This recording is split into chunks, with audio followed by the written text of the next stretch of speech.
에베소서 6장 1절부터 4절까지 다시 한번 보겠습니다. 6장 1절부터 4절까지 우리 같이 읽겠습니다. 6장 1절부터 4절 시작. 자녀들아, 주 안에서 너희 부모에게 순종하라. 이것이 옳으니라. 내 아버지와 어머니를 공경하라. 이것은 약속이 있는 첫 계명이니 이로써 내가 잘되고 땅에서 장수하리라.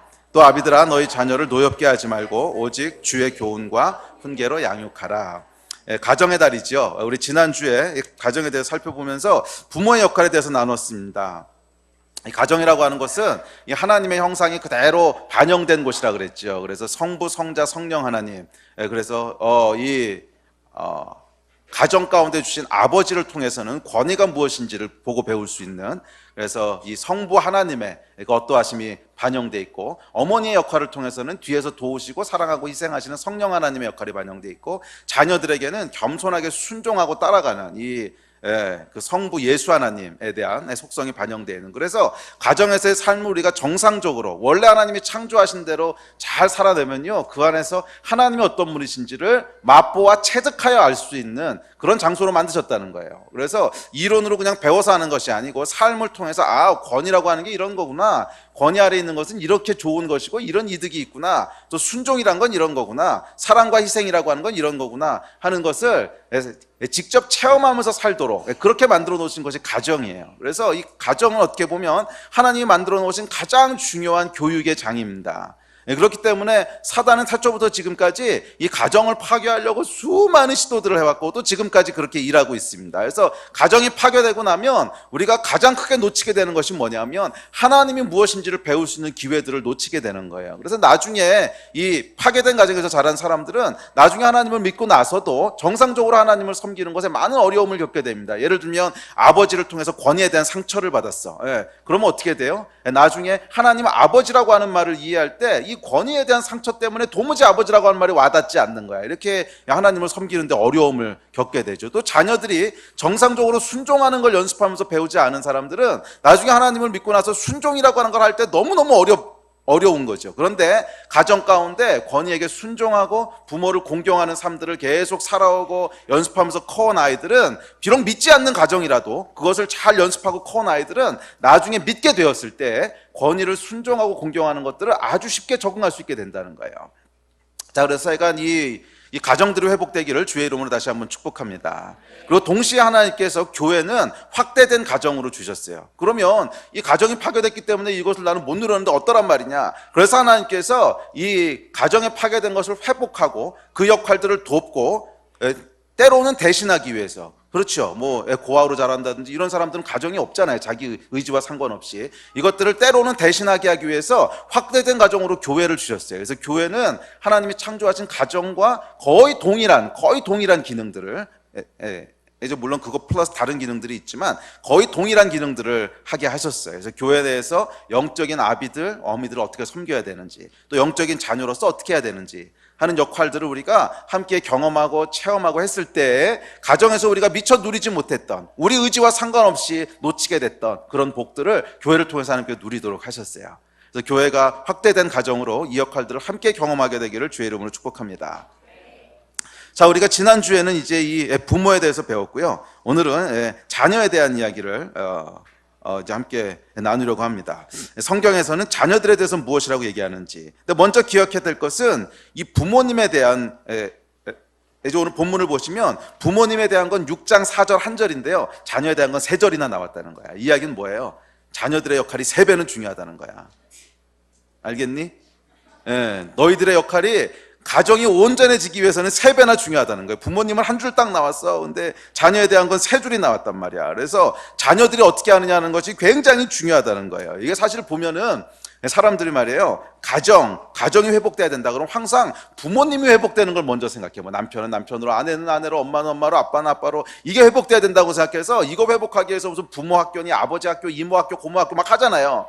그런데 문제는 자녀들이 뭘 해야 되는지에 대해서는 별로 개념이 없어. 그래서 가정의 회복은 부모들이 회복되면 된다고 생각을 하는 큰 오해들을 한다는 거예요. 그런데 성경은 그렇게 얘기하고 있지 않아요. 부모가 해야 될 역할이 분명히 있어요. 회복된 부모들이 해야 될 역할이 분명히 있고, 그래서 부모들이 그것을 위해서 배우고 노력하고 이렇게 해야 될 부분이 분명히 있지만, 동시에 자녀들도 똑같은 책임이 있다는 거예요. 자녀가 자녀로서의 역할을 하지 못하면 절대로 가정은 온전히 회복될 수 없다는 거예요. 그런데 문제는 뭐냐면, 부모들은요, 그래도 가정에 좀 문제가 있고 힘들고 그러잖아. 그러면 문제의식이라도 느껴. 아, 내가 문제가 있으니까 이게 잘 안 되는구나. 그래가지고 아버지 학교도 가고 뭐 고모 학교도 가고 다 갑니다. 그런데 자녀들은 전혀 거기에 대한 개념이 없어. 그래서 가정에 문제가 생기면 항상 자기는 피해자야.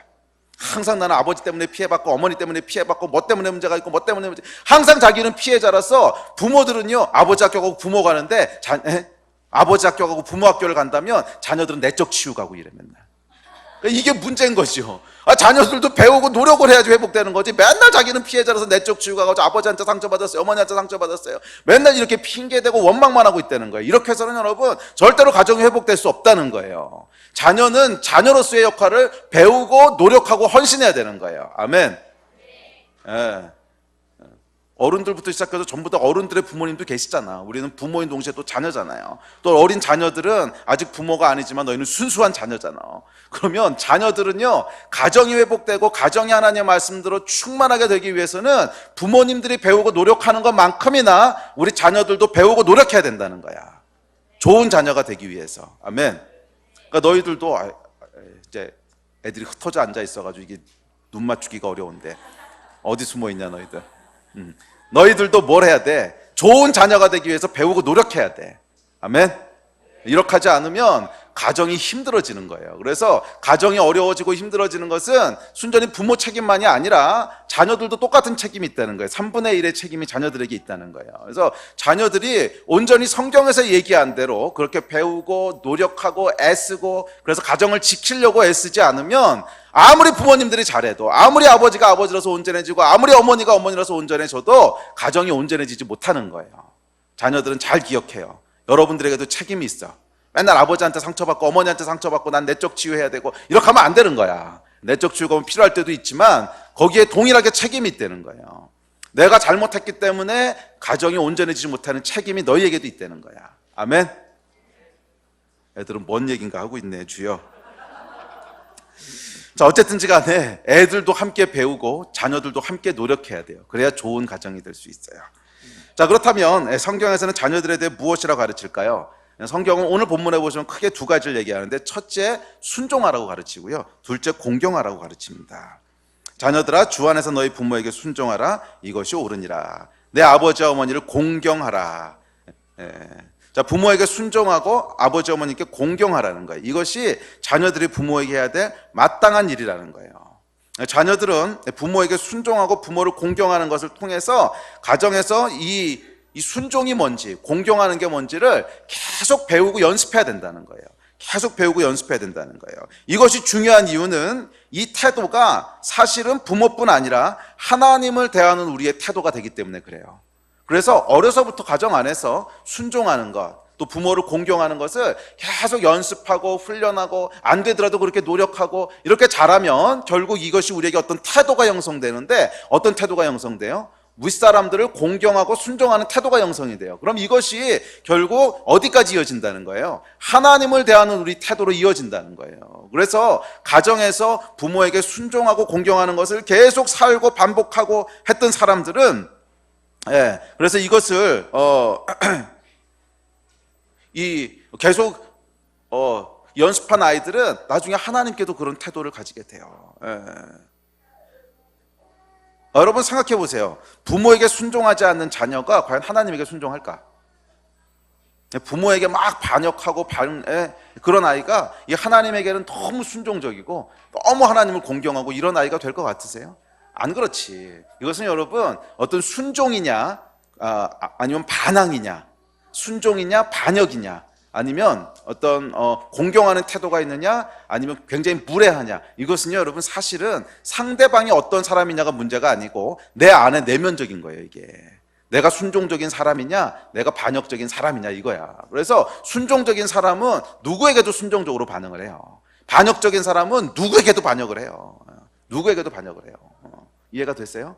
그 상대방에 달려있는 게 아니라는 거야. 내 안에 태도지.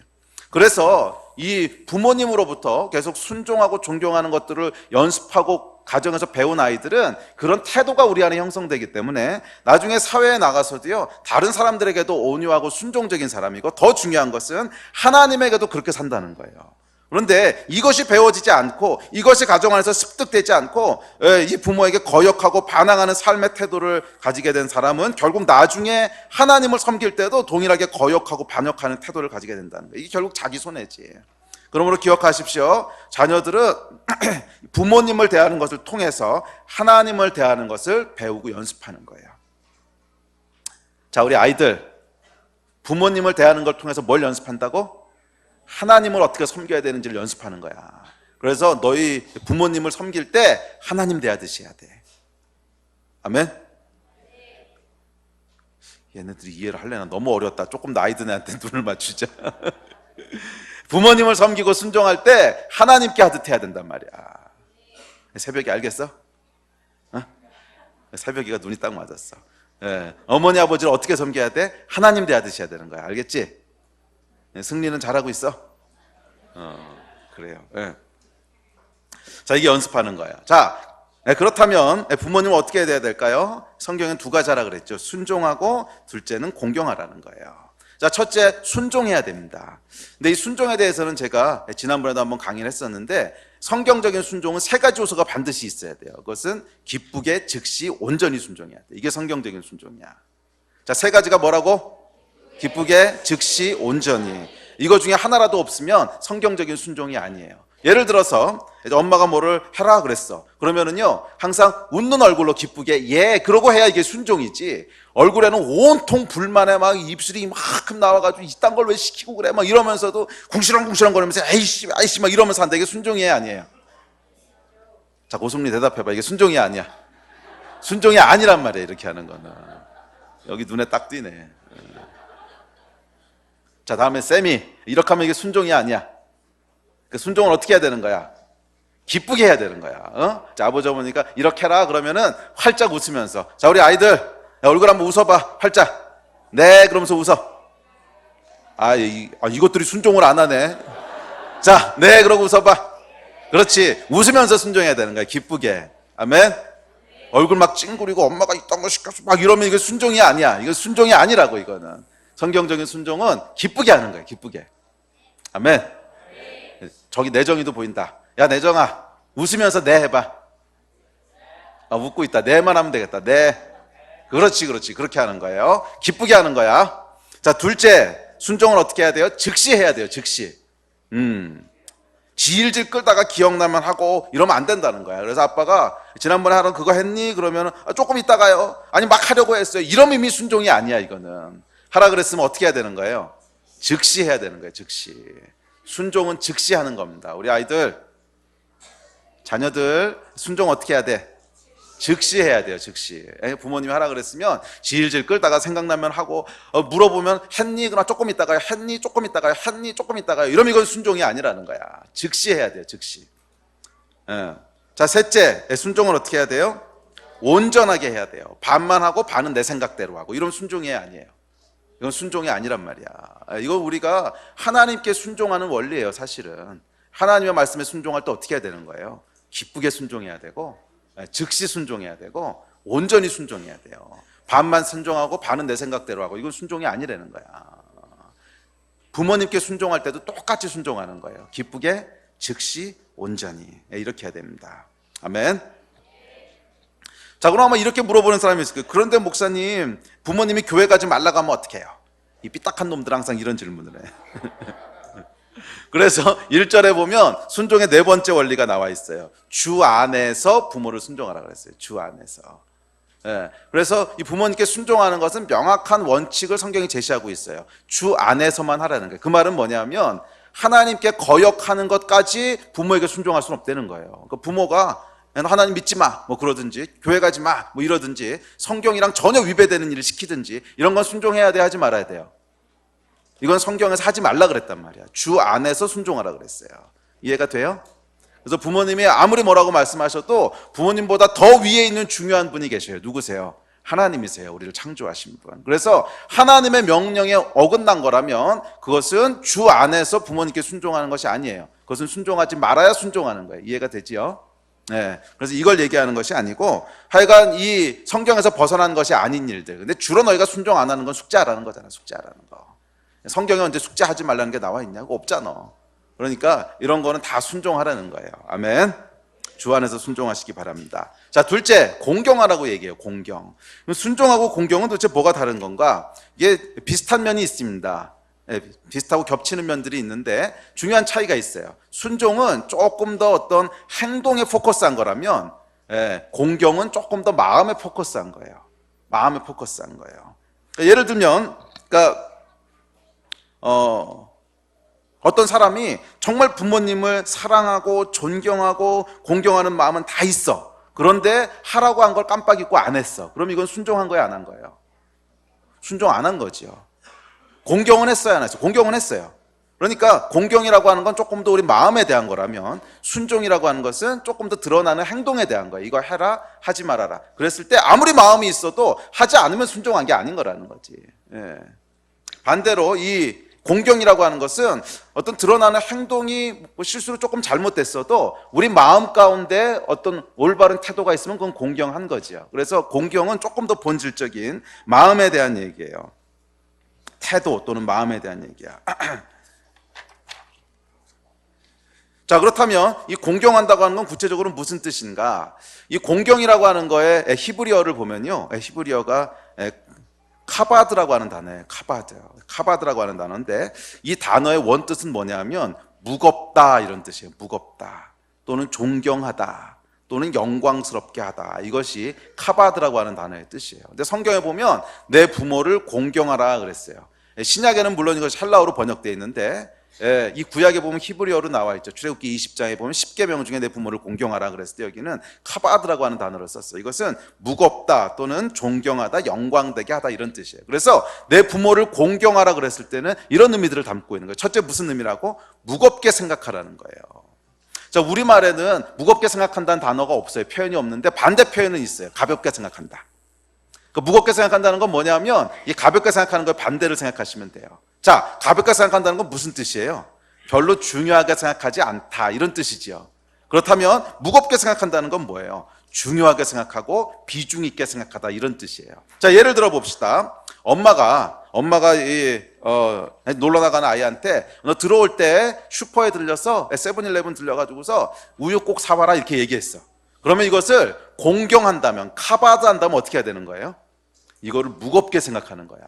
그래서 노는 중간에 또 계속 무슨 생각을 하는 거예요? 우유 사와야 돼, 우유 사와야 돼, 우유 사가야 돼, 절대 안 사가면 안 돼. 이게 뭐예요? 무겁게 생각하는 거야. 근데 가볍게 생각하는 건 뭐예요? 반대로 놀 때 까맣게 잊어버리고 있는 거예요. 엄마가 뭐 사오라 그러는지 하나도 생각도 안 하고 있다가 들어갈 때 기억나면 운 좋아서 사가고 기억 안 나면 할 수 없고. 이건 뭐예요? 무겁게 생각한 거야? 가볍게 생각한 거야? 가볍게 생각한 거지. 그래서 내 부모를 공경하라 그랬을 때 무슨 뜻이에요? 내 부모를 공경하라 그랬을 때는 부모를 무겁게 생각하라, 가볍게 생각하지 말라. 그래서 엄마가 뭐 하라고 했으면, 아빠가 뭐 하라고 했으면 계속 그것을 기억하고 있으라는 거예요. 비중 있게, 중요하게, 무게 있게 생각하라는 거예요. 이것이 부모를 공경하라고 하는 첫 번째 의미입니다. 무겁게 생각하는 것. 물론 무겁게 생각한다면 당연히 순종도 하겠죠. 무겁게 생각했는데 순종 안 하겠어? 그렇지만 단순한 순종 이상의 거예요. 내게 하라고 한 것이 무엇이고 하지 말라고 한 것이 무엇인가, 이거 계속 생각하라는 거예요. 그런데 여기서부터 시작해서 만약 부모님이 조금 나이 드신 부모님이라면 건강은 괜찮으신가, 이거 항상 생각하고 있으라는 거예요. 또 필요한 건 없으신가, 항상 생각하라는 거예요. 또 이 행동을 하면 부모님께 누가 되지 않을까, 계속 머릿속에 부모님에 대한 생각을 하라 그러는 거예요. 그래서 뭐를 하라 그러셨는지, 하지 말라 그러셨는지, 아프신지, 편안하신지, 필요한 건 없으신지, 이런 것들을 계속 생각하는 게 뭐예요? 공경하는 거예요. 근데 그렇지 않고 평상시엔 부모님에 대한 생각이 하나도 없어. 그냥 지 사는데 바빠가지고서 바쁘게 막 살다가 부모님이 뭐 식사는 하셨는지, 집에 편안하게 계신지, 아프진 않으신지, 평생 가도 전화도 한 번도 안 해보고, 이게 뭐예요? 무겁게 생각 안 하는 거예요. 가볍게 생각하는 거야. 무겁게 생각한다고 하는 것은 계속 마음 가운데 그 생각을 하는 거예요. 중요하니까. 근데 이것은 여러분 사람뿐만 아니고 물건에 대해서 여러분 마찬가지예요. 여러분이 무겁게 생각하는 물건들이 있으시면 항상 그 생각하잖아. 얘가 안전한가? 안 하세요 그거? 저는 최근에 노트북을 하나 샀어요. 제가 아주 큰 맘 먹고 몇 년 동안 낡은 노트북을 들고 다니다가 이제 안 되겠다, 새 걸 하나 사야 되겠다 그래가지고 삼성 거 아주 좋은 걸 하나 샀어요. 와, 정말 좋더라고. 정말 좋아. 예, 정말 좋아요. 그래서 제가 이거를 카바드하게 무겁게 생각한 거예요. 무겁게. 아니 노트북은 가벼워요. 근데 이거를 마음에서 무겁게 생각한 거예요. 중요하게 생각한 거지. 그랬더니 계속 무슨 생각이 들어요? 얘가 잘 있을까? 하루에도 몇 번씩 빼보고 기스가 하지 않았어. 와, 근데 며칠 전에 보니까 나도 모르는 기스가 하나 난 거야. 속이 얼마나 상한지, 이게 도대체 어디서 기스가 났을까 얘가. 아니 몇 번 쓰지도 않은 게 이렇게 기스가 나다니 막 이래가지고서 마음이 너무 속쓰리고 막 이런 거예요. 자, 이게 뭐야? 카바드 하는 거지. 카바드. 내 부모를 공경하라 그랬을 때 부모를 무겁게 생각하라는 거거든. 그 얘기는 뭐예요? 부모님이 지금 안녕하신가? 아프시진 않은가? 필요한 건 없으신가? 나 때문에 마음 상하진 않으셨나? 이거를 계속 생각하고 신경 쓰고 있는 것, 이게 무겁게 생각하는 거예요. 이해가 되세요? 만약 그렇게 생각하고 있지 않다면 가볍게 생각하는 거지.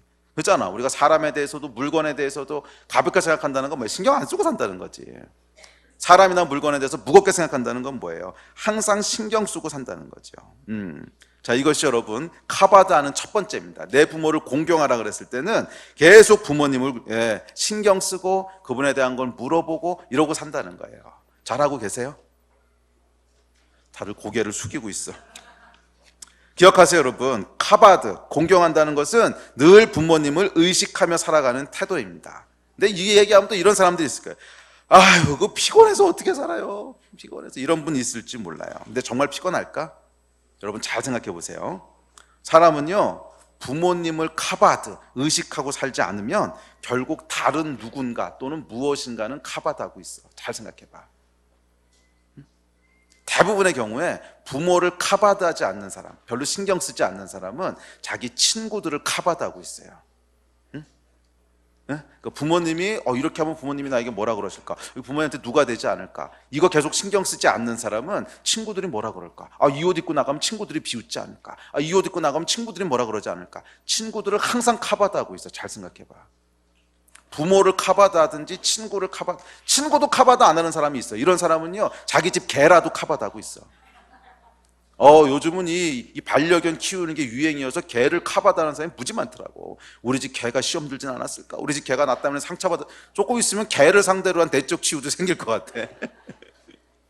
저희가 사람은 말이에요, 부모를 카바드하든지 친구를 카바드하든지 아니면 자기 집 개를 카바드하든지 하여간 뭔가는 카바드하도록 지음받았어요. 사람이 아무것도 카바드하지 않는다. 그거는요, 그 사람의 내면이 죽었다는 뜻이에요.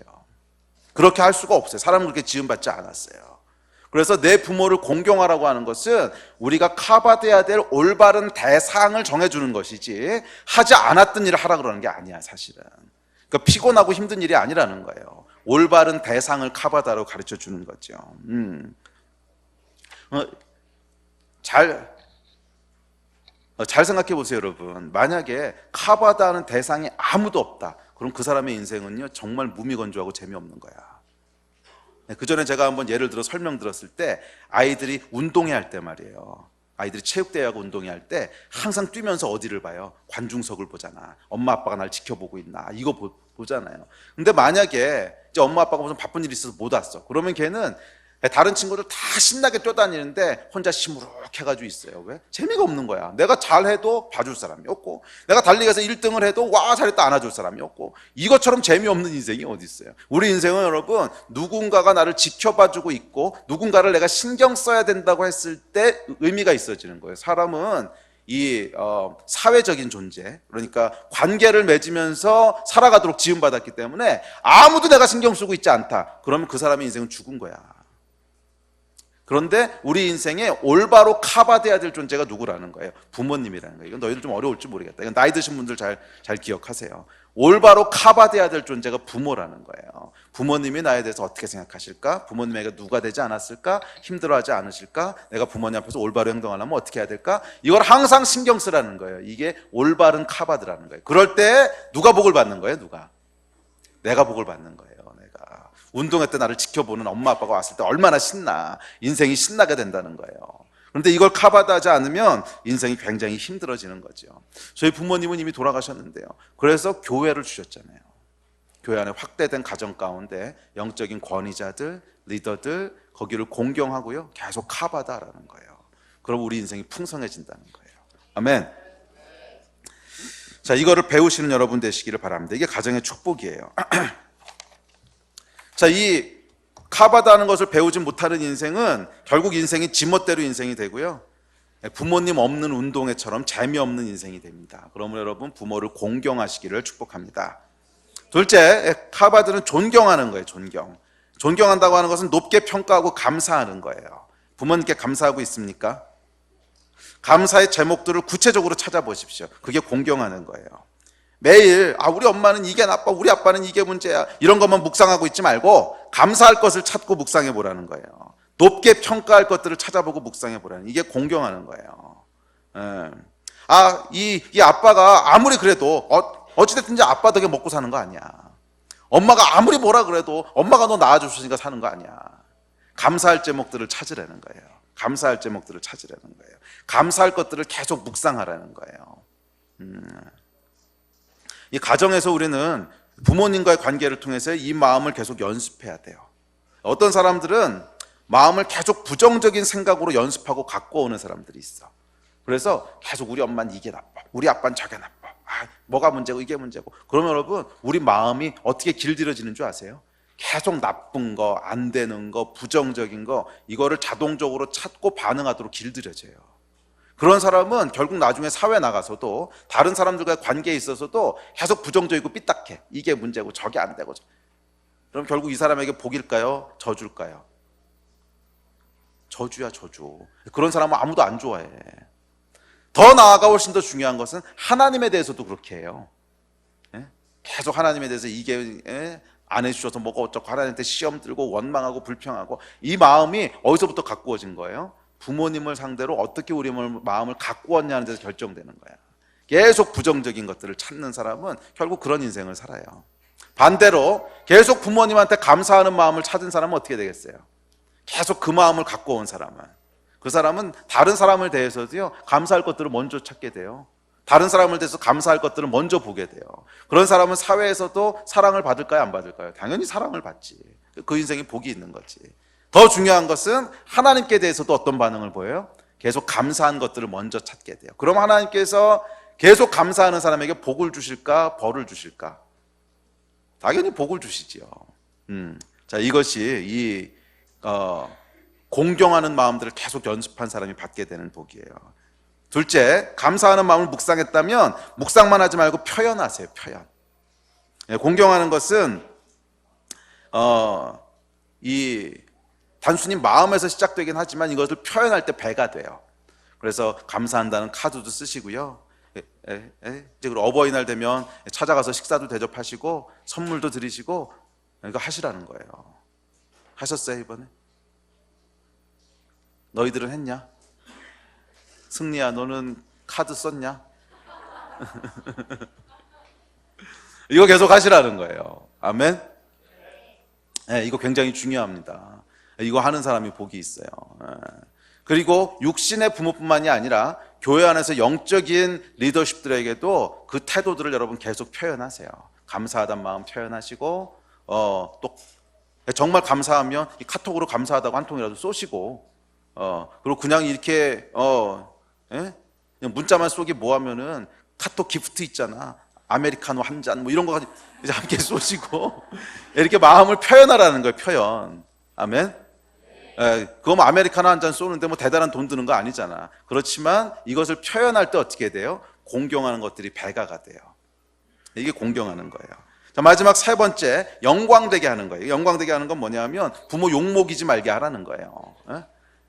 왜 우리가 이 부모 욕먹이게 하면 아이고 부모 얼굴에 먹칠해 이러잖아. 이게 공경 안 하는 거라는 거야. 그래서 공경하는 것은 단순히 부모님을 대해서 하는 일도 있지만 내가 세상에서 얼마나 잘 사는가 하는 것도 포함되어 있어요. 내가 세상에서 잘 살면 결국 그게 부모를 공경하는 게 돼요. 자, 부모를 영광되게 하기를 주의 이름으로 축복합니다. 자, 이 가정 안에서 자녀의 역할은 뭐예요? 부모를 뭐 하는 거예요? 순종하고 공경하는 거예요. 자, 우리 아이들 한번 따라해봐. 부모를 공경하자. 부모님께 순종하자. 네, 이게 여러분들에게 복이에요. 아멘. 네, 그렇게 하는 여러분 되시기를 축복합니다. 자, 그런데 이 오늘 본문에 보시면 아주 재밌는 말이 나와요. 이거 여러분 이 말씀 읽으실 때 이렇게 눈치채셨나 모르겠는데, 내 아버지와 어머니를 공경하라. 이것은 약속이 있는 첫 계명이니. 이거 혹시 무슨 말인지 생각해 보셨어요? 약속이 있는 첫 계명이니. 이 성경이 내 부모를 공경하라는 것은 어디 나온 거예요? 10계명에 나온 거죠. 그래서 10가지 계명을 이렇게 주셨잖아요. 그래서 제가 이 말은 그냥 워낙 어렸을 때부터 들었던 거죠. 내 부모를 공경하라, 이 약속이 있는 첫 계명이니. 그냥 외우고 있었으니까 그냥 그런가 보다 하고 넘어가는데, 어느 날 약속이 있는 첫 계명이 무슨 뜻이야 이 생각이 든 거예요. 그래서 이게 뭐지? 그러고 제가 이게 10계명을 찾아봤어요. 그랬더니 아주 재밌는 게 10계명 중에 이렇게 하라, 이렇게 하지 마라, 그러면 이렇게 하리라는 건 요 계명밖에 없더라고.